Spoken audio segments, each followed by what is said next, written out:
नमस्कार, good morning. स्वागत है आपका आरजे स्टडी में। एनबीई की भर्ती वेरियस पोस्ट के लिए जूनियर असिस्टेंट और सीनियर असिस्टेंट के लिए आई थी, उसी का टेस्ट चल रहा है और टेस्ट नंबर 4 है और इसमें है आज जीएस का 50+ क्वेश्चन डिस्कस करेंगे हम लोग। ठीक है, चलिए शुरू करते हैं आज का यह वीडियो। इससे पहले जो लोग भी चैनल पर नए हैं सब्सक्राइब कर लीजिए ताकि कोई भी नोटिफिकेशन मिले तो आप लोगों को तुरंत मिल जाए। ठीक है, क्वेश्चन नंबर 1 से शुरू करते हैं कि सामान्यतः एक विकासशील देश में बेरोजगारी डैश की वजह से होता है, किसकी वजह से होता है? तो यह उत्पादन के पूरक कारकों की कमी की वजह से ही बेरोजगारी वहाँ पे होती है जनरली। ठीक है, हर आदमी को मन चाहे कार्य नहीं मिल पाता है, उसे क्या कहते हैं? बेरोजगारी कहते हैं। इस समय के दौर में जो चल रहा है विकासशील देशों में। चलिए, यदि आपको अपने मन मुताबिक काम नहीं मिल रहा है तो वो भी एक तरह से बेरोजगारी ही है। ये तो आप जीवन यापन करने के लिए आप कोई भी काम से कंप्रोमाइज कर लेते हैं, काम करने लगते हैं। ठीक है, चलिए शुरू करते हैं। इसके बाद नेक्स्ट क्या है कि एनडीसी के पदेन सचिव डैश होते हैं। एनडीसी के पदेन सचिव कौन होते हैं? योजना आयोग के सचिव। कौन? योजना आयोग के सचिव। और कौन होते हैं योजना आयोग के सचिव? यहाँ पे जाके प्रधानमंत्री। कौन? प्रधानमंत्री। ठीक है, और प्रधानमंत्री ही एनडीसी कार्यकारी के अध्यक्ष भी होते हैं और यही योजना आयोग के सचिव भी थे। योजना आयोग समाप्त कर दिया गया, अब ध्यान दीजिए। ठीक है, चलिए नेक्स्ट है, निम्नलिखित में से किसने विक्रमशिला विश्वविद्यालय की स्थापना की थी? तो जो विक्रमशिला विश्वविद्यालय थे उसकी स्थापना किसने की थी? तो धर्मपाल का नाम जानते होंगे आप लोग। धर्मपाल द्वारा ही विक्रमशिला विश्वविद्यालय की स्थापना की गई थी। यह कहाँ स्थित है? आधुनिक मतलब इस समय के बिहार के भागलपुर में स्थित है। कहाँ पे? बिहार के भागलपुर।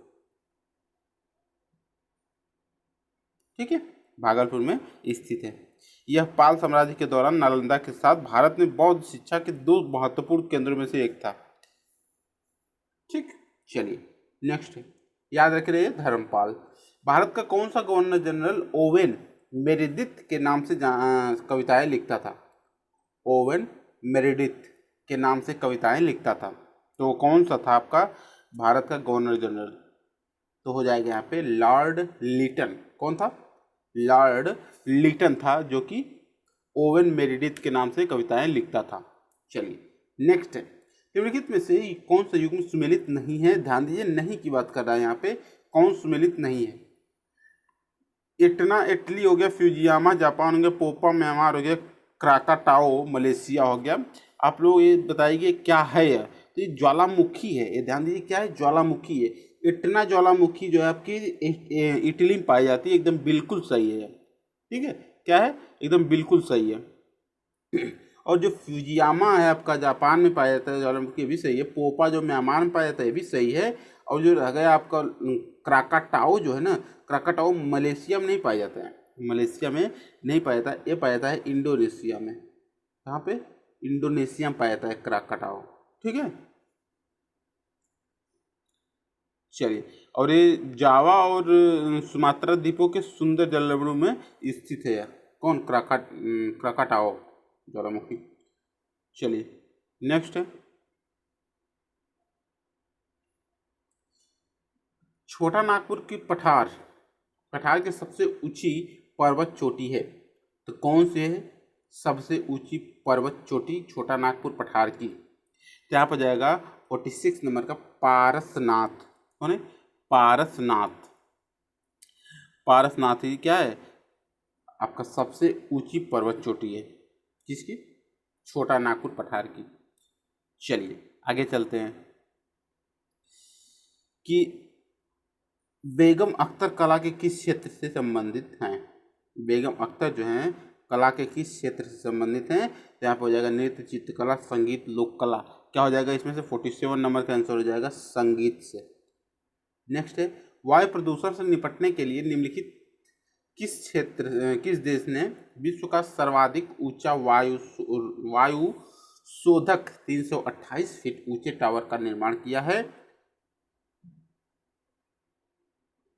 किस देश ने किया ये बता दीजिए यहाँ पे। तो हो जाएगा 48 नंबर का हो जाएगा, चीन ने ऐसा काम किया है। कौन? चीन ने किया है।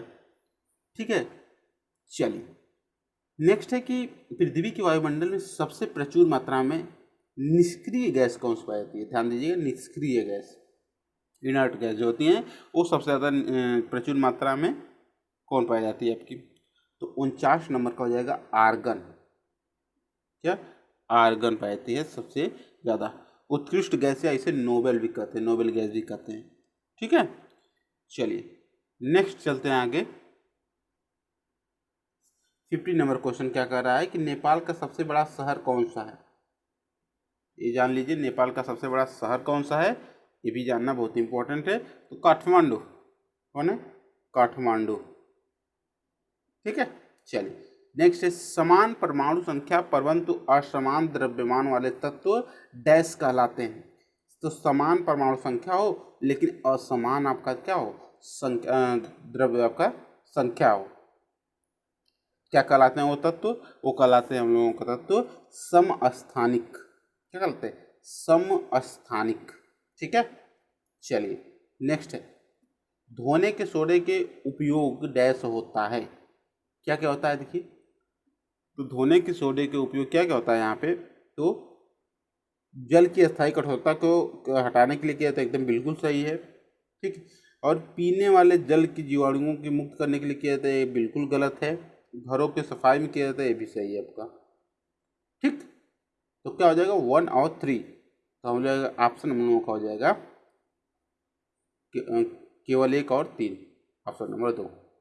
नेक्स्ट है राज्यसभा के सदस्य बनने के लिए व्यक्ति की न्यूनतम योग्यता क्या होनी चाहिए? राज्यसभा के सदस्य बनने के लिए व्यक्ति की न्यूनतम योग्यता जो है ना क्या होनी चाहिए, ये बताना है इसमें। तो देखिए क्या हो जाएगा यहाँ पे 53 नंबर का आंसर हो जाएगा आपका। देखिए वह भारतीय नागरिक है, तो सभी में जरूरी है, ये सभी में जरूरी है। वह दिवालिया घोषित होना चाहिए, बिल्कुल गलत है। वह कम से कम 30 वर्ष की आयु का होना चाहिए, ये भी सही है। तो 1 और 3 ऑप्शन नंबर देखिए किस में दिया है? तो ऑप्शन नंबर दिया है 3 में दिया है, 1 और 3 सही है। ठीक है, चलिए नेक्स्ट भारतीय संसद को कम से कम डैश मिलना चाहिए।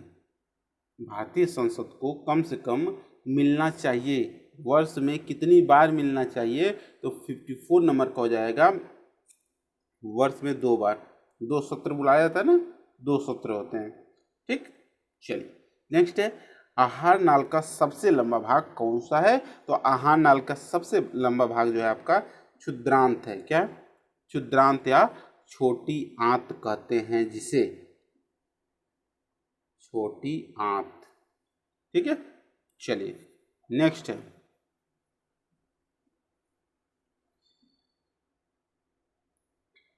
अंग जिनकी संरचना तथा घटक भिन्न होते हैं परंतु समान कार्य करते हैं कहलाते हैं, क्या कहलाते हैं? वो कहलाते हैं समरूप अंग। क्या कहलाते हैं? समरूप अंग। नेक्स्ट है सबसे नरम धातु है, तो सबसे नरम धातु कौन सी है? सबसे नरम धातु हो जाएगी आपकी सोना। ठीक, नेक्स्ट है थोड़ी सी विजुअलिटी कम है, आप लोग एडजस्ट करिए, हम बोल रहे हैं आप लोग सुन लीजिए।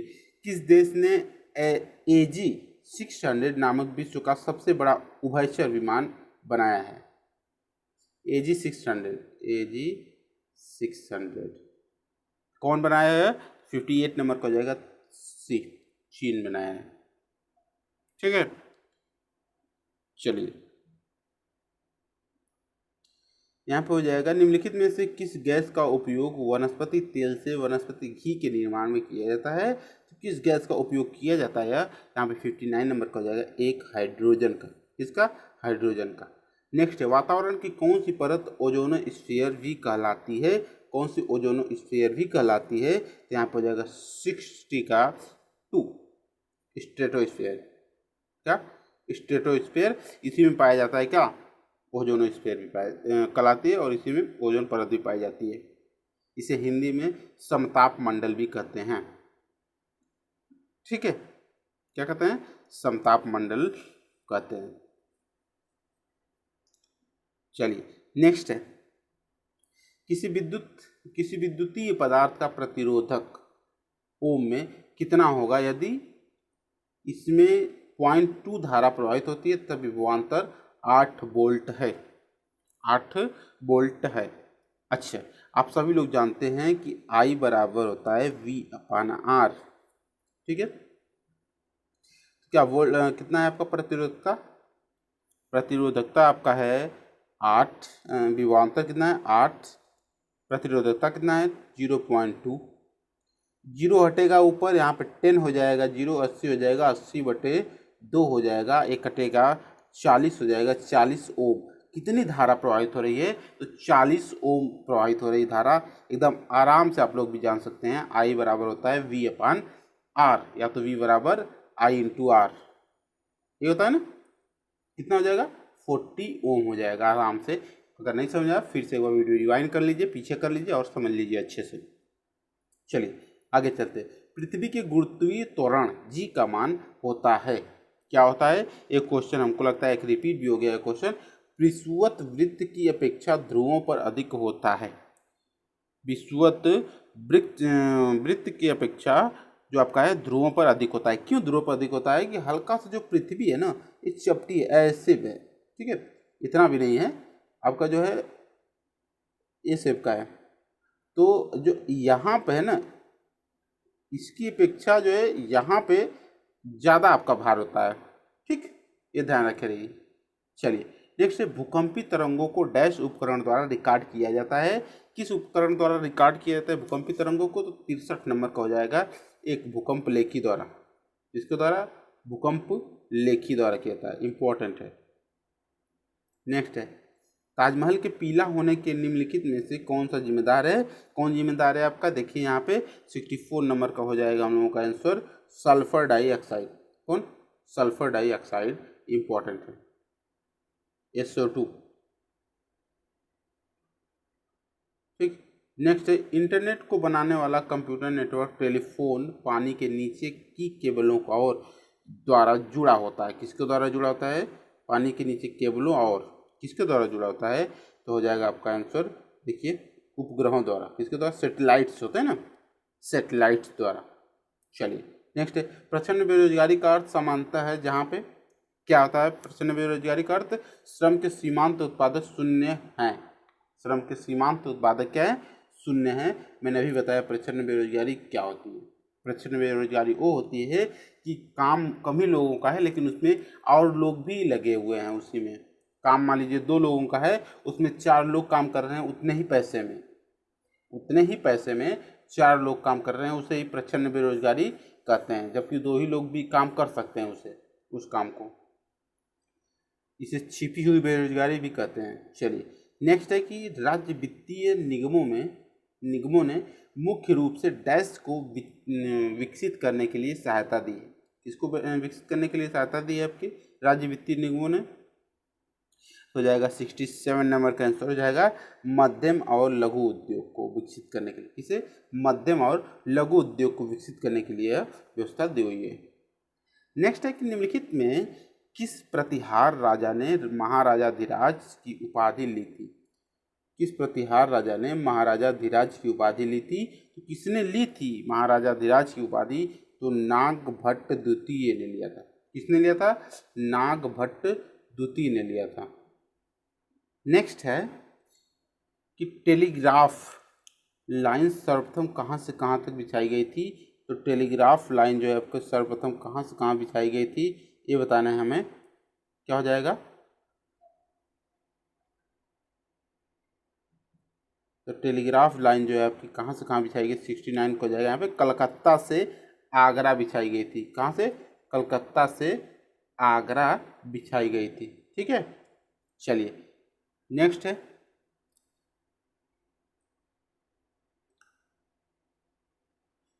इक्विनॉक्स का तात्पर्य वह थी जब। इक्विनॉक्स का तात्पर्य किससे है? तो आपका हो जाएगा दिन और रात समान अवधि के होने को ही क्या कहते हैं? इक्विनॉक्स कहते हैं। क्या कहते हैं? इक्विनॉक्स, या हिंदी में कहते हैं इसे विषुव। क्या कहते हैं? विषुव। ठीक, चलिए नेक्स्ट है, निम्नलिखित में से किस देश के साथ भारत की अंतर्राष्ट्रीय सीमा नहीं लगती है? किस देश के साथ भारत की अंतर्राष्ट्रीय सीमा नहीं लगती है? आप लोगों को इतना जरूर से जरूर पता होना चाहिए कि हमारे देश की सीमा किस देश से लगती है और किस देश से नहीं लगती है। यहाँ पर हो जाएगा क्या, पाकिस्तान से लगती है, भूटान से लगती है, बांग्लादेश से लगती है, लेकिन श्रीलंका से नहीं लगती। श्रीलंका से पाक जल संधि के द्वारा जुड़ी हुई है। ठीक, चलिए नेक्स्ट है, तो ऑप्शन नंबर डी हो जाएगा, ध्यान रखिए।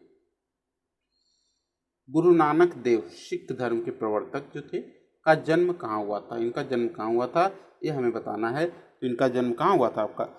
अमृतसर, आनंदपुर साहिब, तलवंडी और पटना साहिब कहाँ हुआ था? कहाँ हुआ था? तो यहाँ पे हो जाएगा तलवंडी में हुआ था। कहाँ पे? तलवंडी में। ठीक, ये लाहौर के पास पड़ता है तलवंडी। वर्तमान में ननकाना साहिब पंजाब पाकिस्तान में है। ठीक है, इनमें से कौन गदर पार्टी से संबंधित नहीं है? इनमें से कौन गदर पार्टी से संबंधित नहीं है ये हमें बताना है। तो 73 नंबर का हो जाएगा करतार सिंह सराभा, ये गदर पार्टी से संबंधित नहीं है। बाकी सोहन सिंह भाकना संबंधित है, बाबा गुरदीप सिंह संबंधित है, मोहम्मद बरकतुल्ला भी संबंधित हैं गदर पार्टी से। नेक्स्ट है, वह यंत्र जो निम्न वोल्टेज प्रत्यावर्ती धारा को उच्च वोल्टेज प्रत्यावर्ती धारा में परिवर्तित करता है क्या कहलाता है? ये कहलाता है हम लोगों का 74 नंबर का 2 ट्रांसफार्मर कहलाता है। क्या कहलाता है? ट्रांसफार्मर कहलाता है। ठीक है, चलिए अब आगे चलेंगे हम लोग 75 नंबर पर। क्या कर रहा है 75 नंबर? निम्नलिखित में से किस देश की सीमा चीन से लगती है? किस देश की सीमा चीन से लगती है यह हमें बताना है। तो चीन से किस देश की सीमा लगती है? यहाँ पर हो जाएगा थाईलैंड की। किसे? थाईलैंड की। ठीक है, चलिए नेक्स्ट है, पॉलीकॉट निम्नलिखित में से किसका मिश्रण है? पॉलीकॉट जो है आपका किसका मिश्रण है? तो यहाँ पर हो जाएगा 76 नंबर का फर्स्ट हो जाएगा पॉलिएस्टर और कपास का मिश्रण है।